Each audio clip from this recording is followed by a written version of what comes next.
Hi friends, welcome back to my channel. మీరు కనుక నా ఛానల్ ఫస్ట్ టైం చూస్తున్నారా అయితే సబ్స్క్రైబ్ చేసుకోండి. అలాగే పక్కనే ఉన్న బెల్ ఐకాన్ని క్లిక్ చేసేయండి ఫ్రెండ్స్. ఈరోజు ఎపిసోడ్ అయితే సూపర్గా అదిరిపోబోతుంది. ఎక్కడా స్కిప్ చేయకుండా మొత్తం చూసేయండి ఫ్రెండ్స్, అప్పుడే మీరు ఎంజాయ్ చేయగలుగుతారు. నచ్చినట్లయితే ఒక లైక్ ఇచ్చి ఎంకరేజ్ చేసేయండి ఫ్రెండ్స్. ఇక ఎపిసోడ్లోకి అయితే వెళ్ళిపోదాం. ఎపిసోడ్ స్టార్ట్ అవగానే ఇక ప్రకాశం సుభాష్ మాట్లాడుకుంటూ ఉంటారు.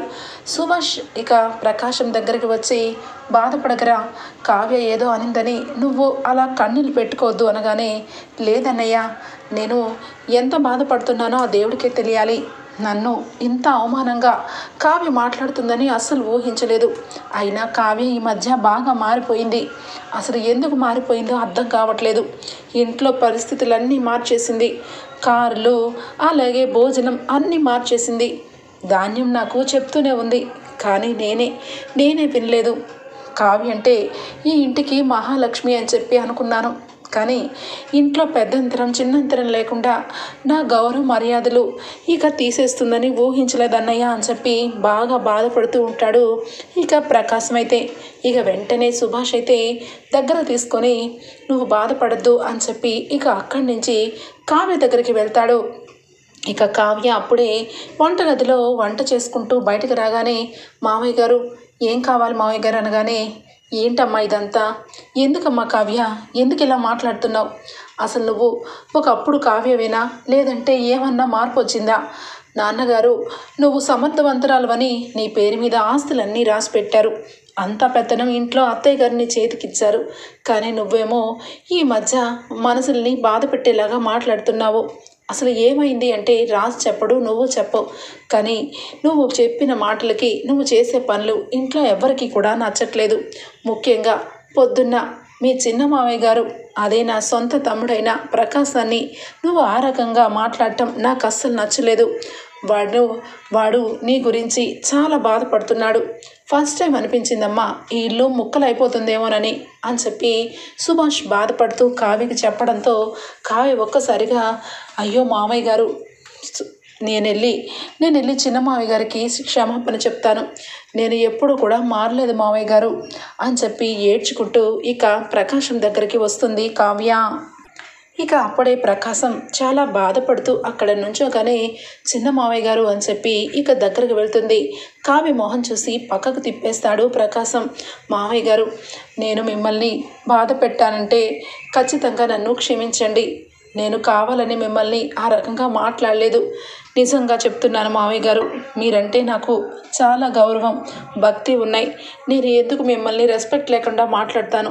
అర్థం చేసుకోండి మావయ్య గారు, నన్ను క్షమించండి అని చెప్పి ఇక బ్రతిమలాడుతూ ఉంటుంది కావ్య. అదే సమయంలో ధాన్యలక్ష్మి వచ్చి, చాలు ఆపు, నువ్వు చెప్పేవన్నీ కూడా అందరూ విన్నారు. అందుకే కదా ఇంట్లో అందరూ నిన్ను నెత్తిన పెట్టుకున్నారు. కానీ ఈరోజు నీ నిజస్వరూపం తెలిసింది. ఇంట్లో అందరి ముందు అవమానించి ఇప్పుడు గుట్టు చప్పుడు లేకుండా వెన్నపూస్తు రాస్తున్నావా? చాలు ఆపు. నీ ఆగడాలు, నీవన్నీ కూడా నాకు అర్థమైనట్టు ఆయనకు అర్థం కాలేదు. ఇప్పటికైనా ఆయనకి బాగా అర్థమైంది. ఎప్పుడు చూసినా కావ్య ఇంటి కోడలు, కావ్య నా కూతురు లాంటిది అని చెప్పి పదే పదే నీ గురించి పొగుడుతూ ఉండేవాళ్ళు. చాలా చాలా గౌరవించావు. ఇక అందరికీ నీ గురించి తెలిసిపోయింది. నువ్వు ఎంత ముసుగులో ఉన్నా ఎవరు నిన్ను పట్టుకోలేరేమో అనుకున్నావు. కానీ అందరి ముందు నువ్వే పట్టుపడిపోయావు. నీ ఆగడాలు ఇక చాలించు అని చెప్పి ఇక ధాన్యలక్ష్మి అంటూ ఉంటుంది. అయ్యో చిన్నత్తయ్య, మీరు ఏం మాట్లాడుతున్నారు అనగానే, నిజం మాట్లాడుతున్నాను. ఈరోజు నీ పేరు మీద ఇక మా మామయ్య గారు ఆస్తి రాశారని నెత్తిన కళ్ళెక్కి పెద్దంతరం చిన్నంతరం లేకుండా నన్ను నా భర్తని ఎంత ఘోరంగా అవమానించావు. అదే రేపు పొద్దున్న మేము లేకపోతే నా కొడుకుని ఎంత ఆటలాడతావు? అయినా ఇప్పటికీ నీ ఆటలోనే ఉన్నాడు కదా నా కొడుకు. నీ చెల్లిని పెళ్లి చేసి నా కొడుకు చివరి ఆఖరికి ఆటో డ్రైవర్గా నడుపుకునే పరిస్థితికి తీసుకొచ్చావు. ఈ ఆస్తి అంతా మూట కట్టుకొని నువ్వే ఈ కోటకి మహారాణి అయ్యావని ఊహించుకుంటున్నావు. త్వరలోనే నీ గురించి నిజం తెలిసి ఇంట్లో అందరూ నిన్ను కెంటే పరిస్థితి వస్తుంది, జాగ్రత్త అని చెప్పి ఇక ధాన్యలక్ష్మి అంటూ ఉంటుంది. ఇక అప్పుడు ఇక ప్రకాశం కూడా నోరు ఎత్తి ఏమీ అనడు. ఒక్కసారిగా కావ్య బోరుమని ఇక ఏడ్చుకుంటూ లోపలికి వెళ్ళిపోతుంది. రాజు మొత్తం కూడా వింటాడు. ఒక్కసారిగా కళావతి అని చెప్పి దగ్గరకు తీసుకోగానే ఇక కావ్య బాధపడుతూ ఉంటుంది. ఇంట్లో ఏమవుతుందో ఏం జరుగుతుందో అర్థం కావట్లేదు కళావతి. ఈ విషయం నేనే ఇంతవరకు తీసుకొచ్చాను.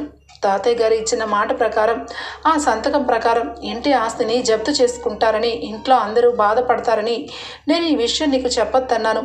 కానీ ఇంట్లో అందరూ నిన్ను దోషించేశారు. ఎన్నడూ లేంది ఇక బాబాయ్ కూడా నిన్ను దోషిలా మాట్లాడాడు. నాన్నగారు కూడా మాట్లాడారు. ఇప్పుడు గనక ఈ విషయం చెప్పకపోతే నీ గురించి ఇంట్లో అందరూ తప్పుగా అనుకుని పిన్ని చెప్పినట్టుగానే ఇంట్లో అందరూ నిన్ను ఇక దోషిగా చేసి ఇంట్లో నుంచి బయటకు పంపించేస్తారు. నాకు ఇష్టం లేదు కళావతి, ఇల్లు మొక్కలవ్వకూడదని అనుకున్నాను. కానీ ఏం చెయ్యాలి? ఆ రాస్కెల్ నందగోపాల్ గాడి వల్లే ఇదంతా జరిగింది. వాడు గనక నాకు కనిపిస్తే షూట్ చేసేస్తాను. వాడు అసలు ఎక్కడున్నాడో అని చెప్పి బాగా ఎమోషనల్ అయిపోతాడు రాజ్. ఏమండి, నా మాట వినండి, నా మాట వినండి అని చెప్పి చేతిలో ఉన్న రివాల్వర్ తీసుకొని పక్కన పెడుతుంది. ఇక ఒక్కసారిగా అది మీతో కొంచెం మాట్లాడాలనుకున్నాను, కానీ మీ మనసు బాగోలేదు. నేను తర్వాత మాట్లాడతాను. దయచేసి ఇంట్లో ఎవరికి ఈ విషయం తెలియనివ్వకండి. 2 రోజుల తర్వాత కావాలంటే చెప్దాం. ఇప్పుడైతే చెప్పమాకండి. ఎందుకంటే మనకు 5 కోట్ల ఇక ఆర్డర్ ఉంది. దాని మీద మనస్ఫూర్తిగా మనసు పెట్టి నిమగ్నం చేసి ఆ కాంట్రాక్టు పూర్తి చేయాలి. దయచేసి ఈ విషయం చెప్పకండి. ఇంట్లో గొడవలు వస్తాయి. చిన్నత్తయ్య ఇప్పటికే చాలా కోపంతో ఉన్నారు. ఆస్తి మొత్తం కూడా ఇక జప్తు చేస్తారని టెన్షన్ పడి ఇక అనుకున్నట్టు టయానికి రీచ్ అవ్వకుండా ఇంట్లో గొడవలు మొదలవుతాయండి. చెప్తున్నాను కదా, 2 రోజుల్లో గొడవలన్నీ సర్దుమటుగవుతాయి అని చెప్పి కావ్య రాజ్తో ధైర్యంగా మాట్లాడుతుంది. ఇక రాజ్ అయితే సైలెంట్ అయిపోతాడు. కావ్య ఇక బయటికి వస్తుంది. ఈ విషయంలో ఈయనతో చెప్పాలనుకున్నాను, కానీ ఈయన కోపం ఆవేశం చూస్తుంటే ఆ నందగోపాల్ దొరకగానే షూట్ చేసి పారేస్తారేమోనని అనుమానంగా ఉంది అని చెప్పి అటు ఇటు తిరుగుతూ ఇక ఒక్కసారిగా కాల్ చేస్తుంది ఇక సెక్యూరిటీకి. కావ్య మేడం, చెప్పండి మేడం అని చెప్పి అనగానే, నువ్వు నాతో ఏం చెప్పావు? ఈ ఇంట్లో ఈ కంపెనీ మాకు అన్నం పెడుతుంది, అన్నం పెట్టిన కంపెనీని మేము ఇంత ఘోరంగా చేసినందుకు నన్ను క్షమించమని చాలా బాధపడ్డావు. కానీ నిజానికి నేను క్షమించడం కాదు, నేను చెప్పినట్టుగా నువ్వు చేస్తే నువ్వు నిజంగా కంపెనీకి మంచి చేసిన వాడు అవుతావు. నువ్వు ఇదివరకులాగే నీ మేనేజర్ పోస్ట్లో ఉంటావు. మంచి వరకు వెళ్ళి మంచిని తెచ్చుకో అని చెప్పనగానే, చెప్పండి మేడం, మీరు ఈరోజు నాకు కళ్ళు తెరిపించారు. ఆ అనామిక నాకు డబ్బాస్ చూపించి ఈ కంపెనీ గురించి ఇక ఈ కంపెనీలో ఉన్న విషయాలన్నీ కూడా ఎప్పటికప్పుడు నా ద్వారా తెలుసుకునేది. నేను అన్నీ కూడా విషయాలన్నీ చెప్పేసేవాడిని. కానీ ఇప్పుడు గిల్టీగా ఫీల్ అవుతున్నాను. చెప్పిన పనులన్నీ చేసినా చివరాఖరికి డబ్బు ఇవ్వకపోగా నా మీద కంప్లైంట్ పెడతానని చెప్పింది. నేను మర్చిపోలేను మేడం. చెప్పండి మేడం, ఏం సహాయం చేయమంటారు అనగానే, ఇక అనామికకి నువ్వు కూడా మంచిగా ఉన్నట్టుగా నటించి అనామిక కాల్ ట్రాప్ కింద ఇక కనెక్ట్ చేసుకుంటుంది కావ్య. ఆ అనామిక ఏది మాట్లాడినా నాకు తెలిసిపోవాలి. అనామిక ఎవరెవరితో ఎప్పుడెప్పుడు అప్రోచ్ అవుతుందో నాకు తెలియాలి అని చెప్పి ఇక మొత్తానికైతే ఆ రకంగా ఐడియా వేస్తుంది కావ్య. ఇక అనామిక ఎటు వెళ్తున్నా ఏం మాట్లాడుతున్నా అన్నీ కూడా కావ్యకి ఇక తెలిసిపోతూ ఉంటుంది. ఎప్పుడెప్పుడు అనామిక ఇక ఏ రకంగా బయటపడుతుందా? అనామిక ఈ కోట్ల ఆస్తి విషయంలో ఏదన్నా ఇక చేయి పెట్టిందా? ఆ నందగోపాల్ గురించి అనామికకి ఏమన్నా తెలుసా అని చెప్పి ఇక ఆలోచన చేస్తూ ఉంటుంది కావ్య.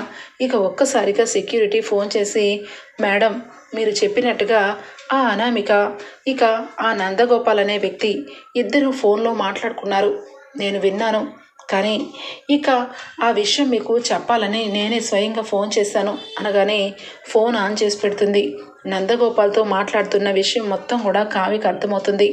నందగోపాల్తో ఇక అనామిక, ఏంటి ఈ టైంలో ఫోన్ చేసావు అని చెప్పి అంటూ ఉంటే, ఏంటి ఏం మాట్లాడుతున్నావు? నీ గురించి నువ్వు చెప్పిందంతా చేశాను. నువ్వేం చెప్పావు?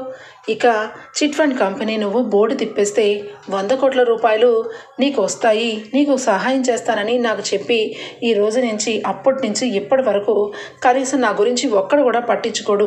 ఆ రాజ్ కావ్య నేను దొరికిపోయాను. నన్ను అప్పటి నుంచి పోలీసులు వెంబడిస్తున్నారు. మీరు చెప్పినట్టు ఎన్ని రోజులు నేను ఉండాలి?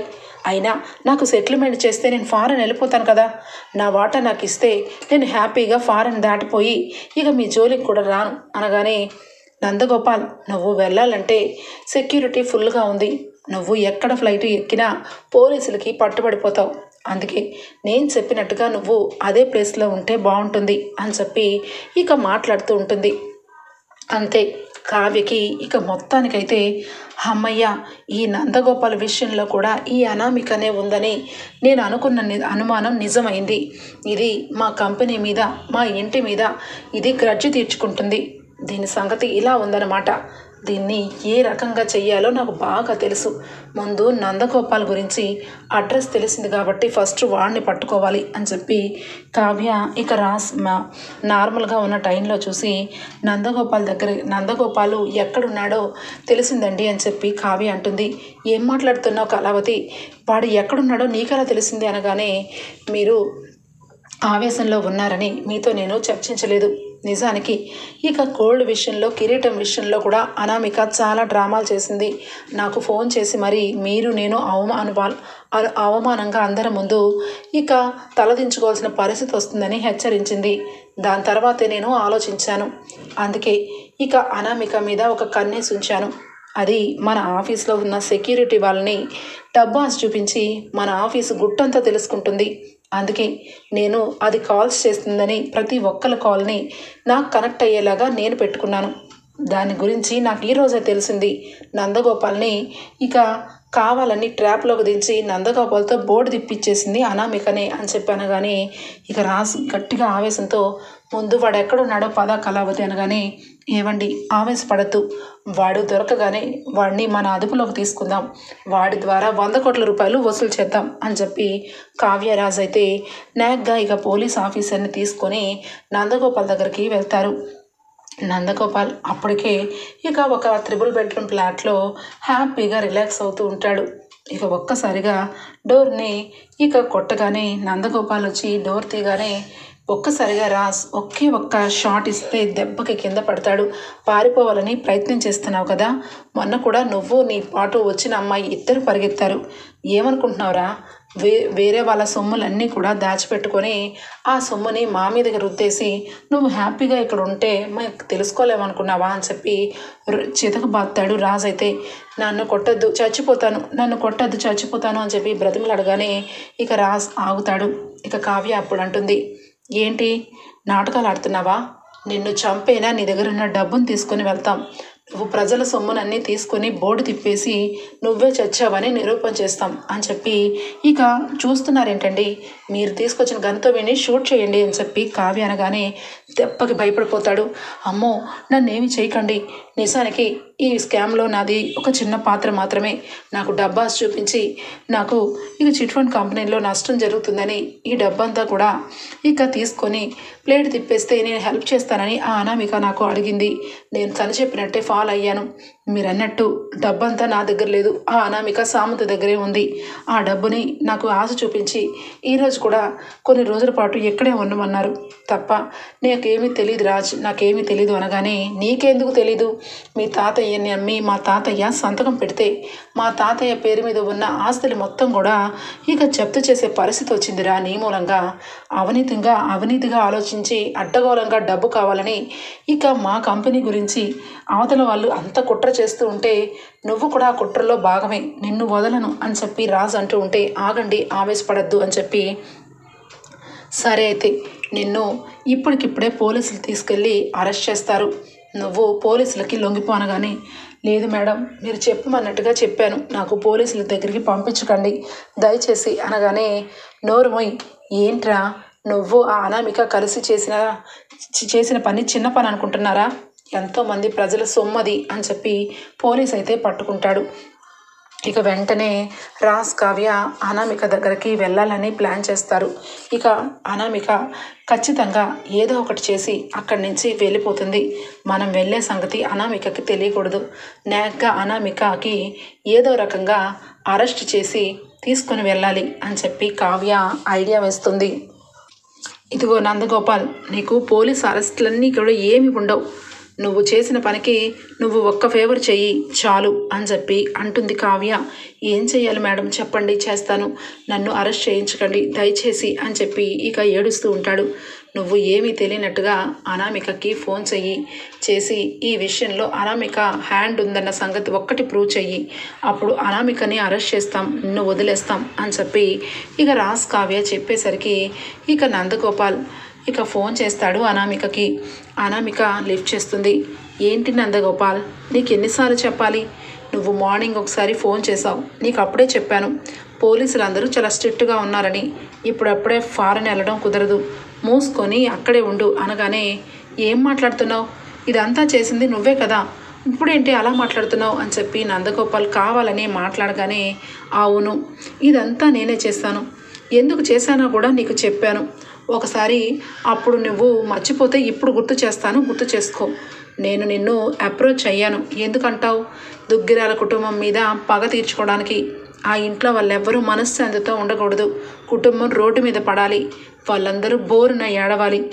అప్పుడు వరకు ఇదంతా చూసిన తర్వాతే నువ్వు ఫారెన్ వెళ్దువు కానీ అప్పుడు వరకు డబ్బు ఒక్క రూపాయి కూడా నీకు ఇచ్చేది లేదు.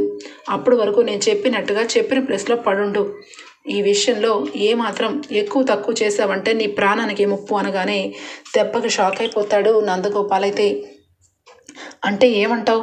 ఇప్పుడు నన్ను ఫారెన్ పంపించవా అనగానే చెప్పాను కదా, ఆ రాజ్ కావ్య ఇద్దరు కూడా రోడ్డు మీదకి వచ్చి డబ్బు లేకుండా బాధపడుతూ ఉంటే ఆ అప్పు ఆ కళ్యాణ్ ఇద్దరు కూడా డబ్బు లేకుండా రోడ్డు మీద పడితే ఇదంతా నా కళ్ళారా చూసి నాకే నీకు డబ్బు ఇస్తాను, అప్పుడే నువ్వు ఫారెన్ వెళ్ళాలి అని చెప్పి ఫోన్ పెట్టేస్తుంది. అదంతా కూడా రికార్డ్ చేసుకుంటారు పోలీసులు.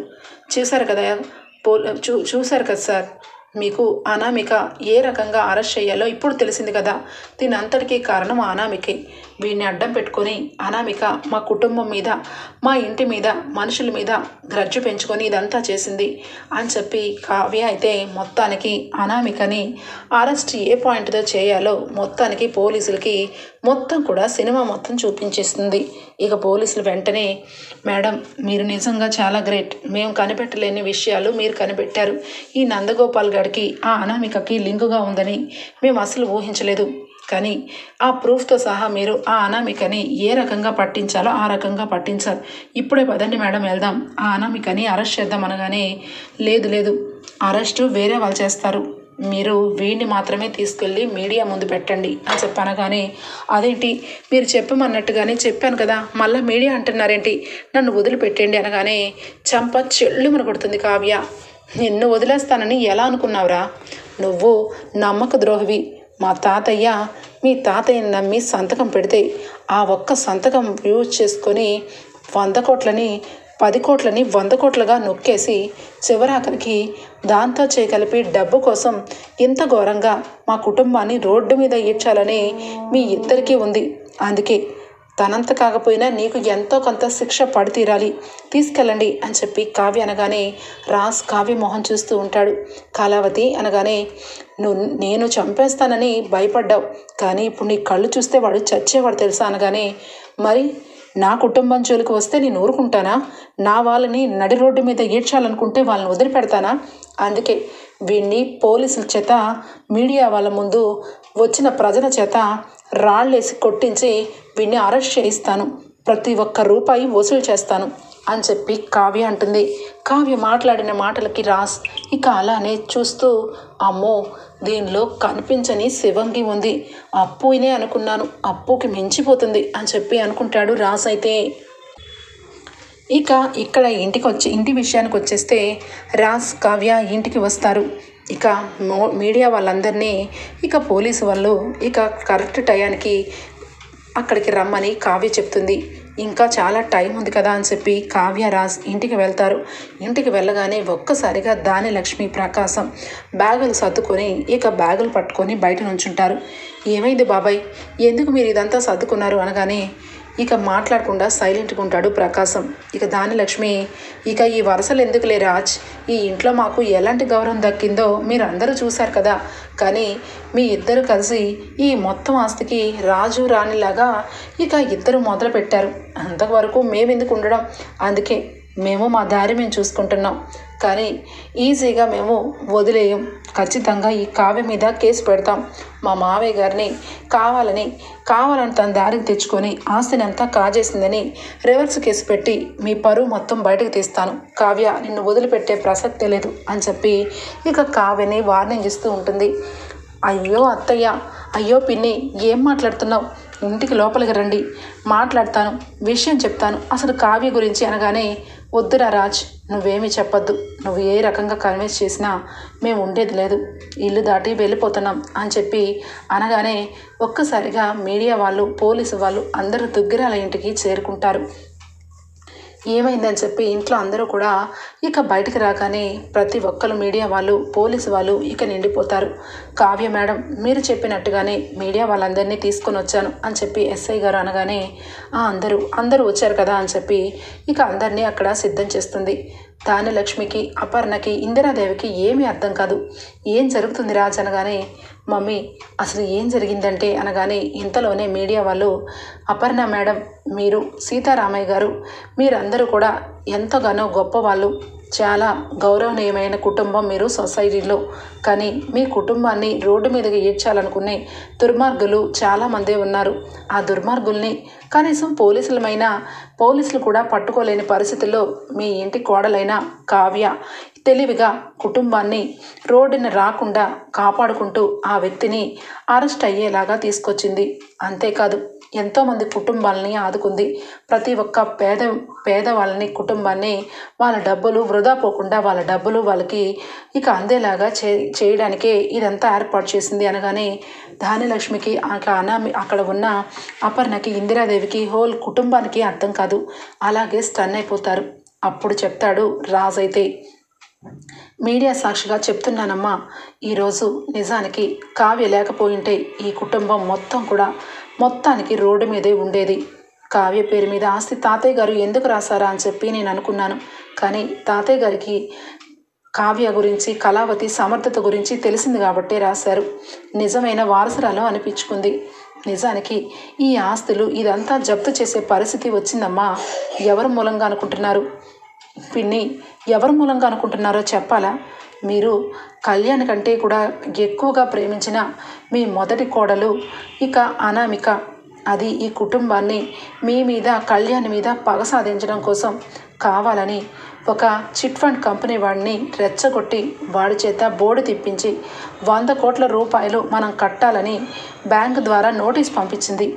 ఈరోజు నిజానికి ఈ విషయం మీ అందరికీ చెప్పాలనుకున్నాను, కానీ మీరు అందరినీ బాధ పెట్టకండి అని చెప్పి కళావతి చెప్పడం వల్ల ఆపాను. కానీ కళావతి ఉండడం వల్లే ఈరోజు వాడిని పట్టుకోగలిగాను. వాడు ఎవరో కాదు, ఇదిగో వీడే అని చెప్పి అనగానే పోలీసులు ఇక ఇటు పట్టుకొని తీసుకొస్తారు. ఒక్కసారిగా సుభాష్ ఆశ్చర్యపోతాడు. 100 కోట్ల రూపాయలకి షూరిటీ నాన్నగారు పెట్టారా అని చెప్పి అవాక్కైపోగానే, డాడీ 100 కోట్ల రూపాయలకి తాతయ్య షూరిటీ పెట్టారు. తాతయ్య సంతకం వల్ల ఇక ఆయన పేరు పోకూడదని కావ్య ఇన్స్టాల్మెంట్ మీద డబ్బు కడుతున్నాం. అందుకే ఇంట్లో ఉన్న ప్రతి ఖర్చుని తగ్గించేసింది కళావతి. కార్లు, హోదా, బంగళా అన్నీ మనకి ఉంచి ఇంట్లో తినే తిండిని వేస్ట్ కాకుండా కాపాడింది. అతి ఖర్చులు తగ్గించింది. ఇంట్లో ప్రతి ఒక్కరి దగ్గర పాపం తను ఎన్ని బాధలు పడినా, ఎన్ని తిట్లు తిట్టినా ఒక్కరోజు కూడా మీ మనశ్శాంతికి భంగం కలిగించలేదు నా భార్య కళావతి అని చెప్పి అనగానే ఇంట్లో అందరూ స్టన్ అయిపోతారు. ఇక మీడియా వాళ్ళందరూ వచ్చి, కావ్య మేడం, మీరు చాలా గ్రేట్. నిజానికి ఆ నందగోపాల్ని మీరు చాలా తెలివిగా పట్టుకున్నారు. ఇదంతా పక్కన పెడితే అసలైన విలను ఆ అనామిక కదా. డబ్బు కోసం మీ కుటుంబాన్ని వీధిన పెట్టి కావాలని నందగోపాల్ని రెచ్చగొట్టి 100 కోట్ల రూపాయలు తన దగ్గరగా పెట్టుకుంది.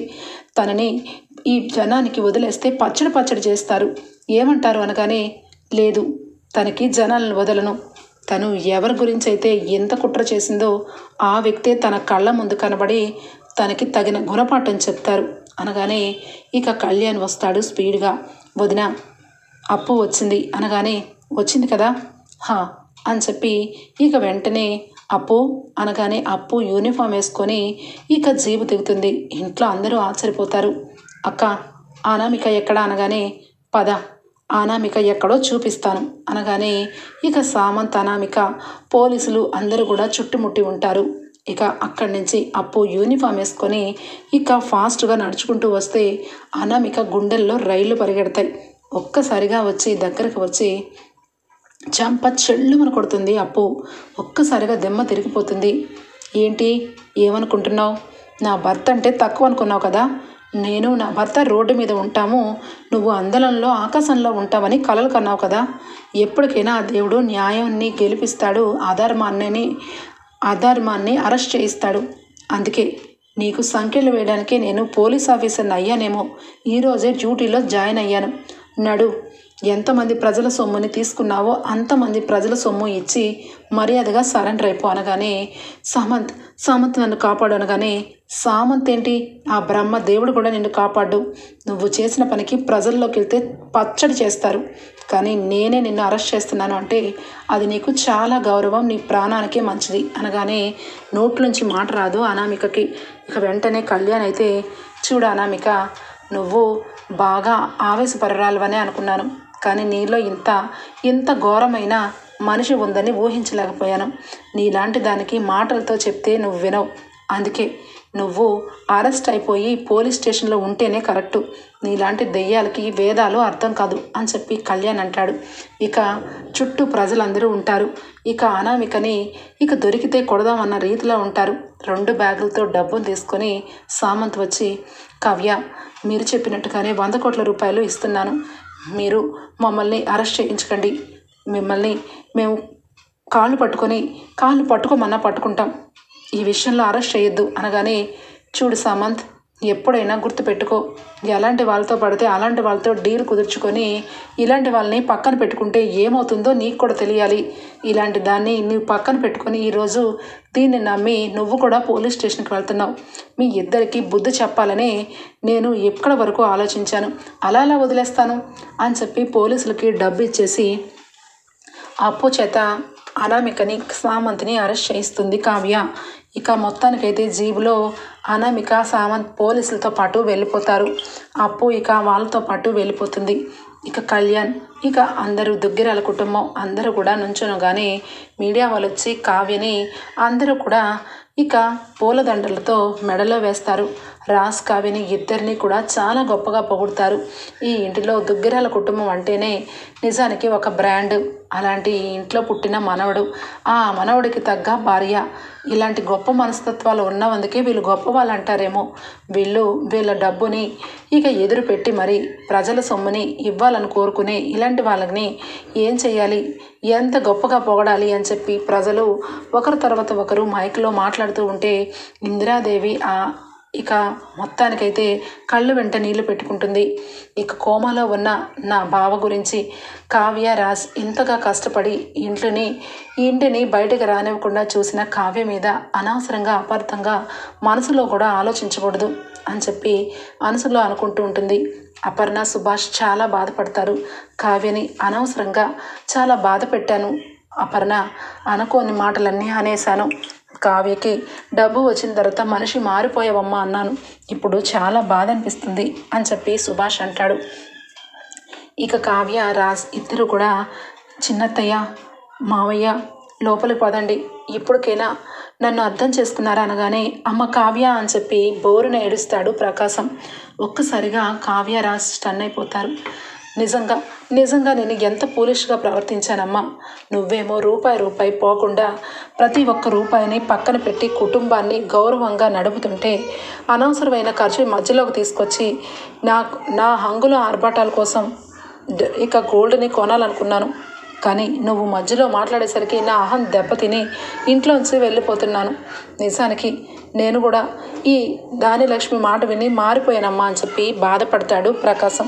ఏమండి, నేను నిజంగా చాలా చండాలందాన్ని. ఆ రుద్రాని మాటలు విని ఈ ఇంటి కుటుంబాన్ని ముక్కలు చేయాలనుకున్నాను. నేను ఎంత ఘోరంగా ఆలోచించానో ఇప్పుడు అర్థమవుతుంది. అమ్మ కావ్య, చిన్నదానమైనా చాచి కొట్టమ్మా, నాకు బుద్ధి వస్తుంది. నాలాంటి ఆడవాళ్ళు ఇంట్లో ఉండకూడదు, అసలు నేను ఈ ఇంట్లోనే ఉండకూడదు అని చెప్పి సిగ్గుతో ఇక తలదించుకోగానే, అదేంటి చిన్నత్తయ్య, మీరు వెళ్ళిపోవడం ఏంటి? ఈ ఇల్లు మనందరిది. ఈ ఇంట్లో మనందరం కలిసి ఉంటేనే తాతయ్య గారు మనస్ఫూర్తిగా కోమాలోంచి బయటకు వస్తారు. మీరు నిజం తెలిస్తే నా మీద మీరు ఆ రకంగా అభిప్రాయం తెలుసుకోలేరు. ఈరోజు మీకు నిజం తెలిసింది అంతే చాలు అనగానే అందరూ కావ్యని మెచ్చుకుంటారు. రుద్రాని రాహుల్ మాత్రం ఇద్దరు కూడా చాలా కోపంతో ఏంటి ఏమవుతుంది ఈ ఇంట్లో రోజు రోజుకి కావ్య దేవుళ్లాగా ఎంతో పై స్థానానికి వెళ్ళిపోతుంది, మనం మాత్రం ఏమీ చేయలేకపోతున్నాం రా రాహుల్. ఇప్పుడు చూసావా ఈ మీడియా వాళ్ళ ముందు ఆ కావ్యకి ఆ రాజుకి ఎంత గౌరవం దక్కిందో. అసలు ఈ ఆస్తి నాటకం ఆడేటప్పుడే చెప్పాను, అనామిక ఎదురు దెబ్బ తగులుతుందేమో, మనం ఓడిపోతామేమో అనగానే లేదు నేను చూసుకుంటానంది. ఈరోజు జీబులో అప్పు చేత అరెస్ట్ అయ్యి వెళ్ళిపోయింది.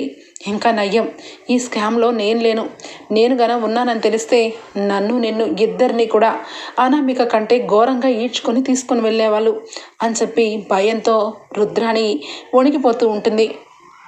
ఇక ఒక్కసారిగా స్వప్న వస్తుంది. కావ్య నన్ను క్షమించవే, పెద్దదాన్నైనా చాలా ఘోరంగా ప్రవర్తించాను. నువ్వేమో బాధలో ఉండి డబ్బు ఖర్చు అవ్వకుండా చూసుకుంటుంటే నగలు ఆర్పాటాలని నీకు తెలియకుండా నగలు కొని అందరి ముందు నిన్ను ఇక డబ్బు గురించి నువ్వు నన్ను బాధ పెడుతున్నావు అన్నట్టుగా మాట్లాడాను. నన్ను క్షమించవే, ఇంకొకసారి చిన్నదానివైనా పెద్ద మనసు చేసుకొని క్షమించవే అనగానే అక్క ఎందుకక్క మాట్లాడతావు, నువ్వు ఆ రోజు నా చేతిలో పెట్టావు నగ, కానీ ఆ నగని నేను తీసుకోలేదు, నీ కబోర్డ్లోనే పెట్టాను. నువ్వు అది ఎంతో ఇష్టంగా కొనుక్కున్నావు, అది నీకు నేను గిఫ్ట్గా ఇస్తున్నాను, తీసుకో అక్క, మన మధ్యనేంటక్క క్షమాపణలు అని చెప్పి కావ్య అంటూ ఉంటుంది. ఇక మొత్తానికైతే దుగ్గిరాల కుటుంబం అందరూ సంతోషంగా కలిసిపోతారు. కానీ రుద్రాణి మాత్రం లోపల కుట్రతో రగిలిపోతూ అనామికకి సామంతకి ఏదో రకంగా బెయిల్ ఏర్పాటు చేసి ఈ కుటుంబం మీద పగ తీర్చుకోవాలని ఇక కొత్త ప్లాన్ని సిద్ధం చేస్తూ ఉంటుంది. ఓకే ఫ్రెండ్స్, రాబోయే ఎపిసోడ్స్లో ఈ విధంగానే జరగబోతుంది. మీకు కనుక నచ్చినట్లయితే ఒక లైక్ ఇచ్చేయండి friends. Bye, take care, thank you for watching.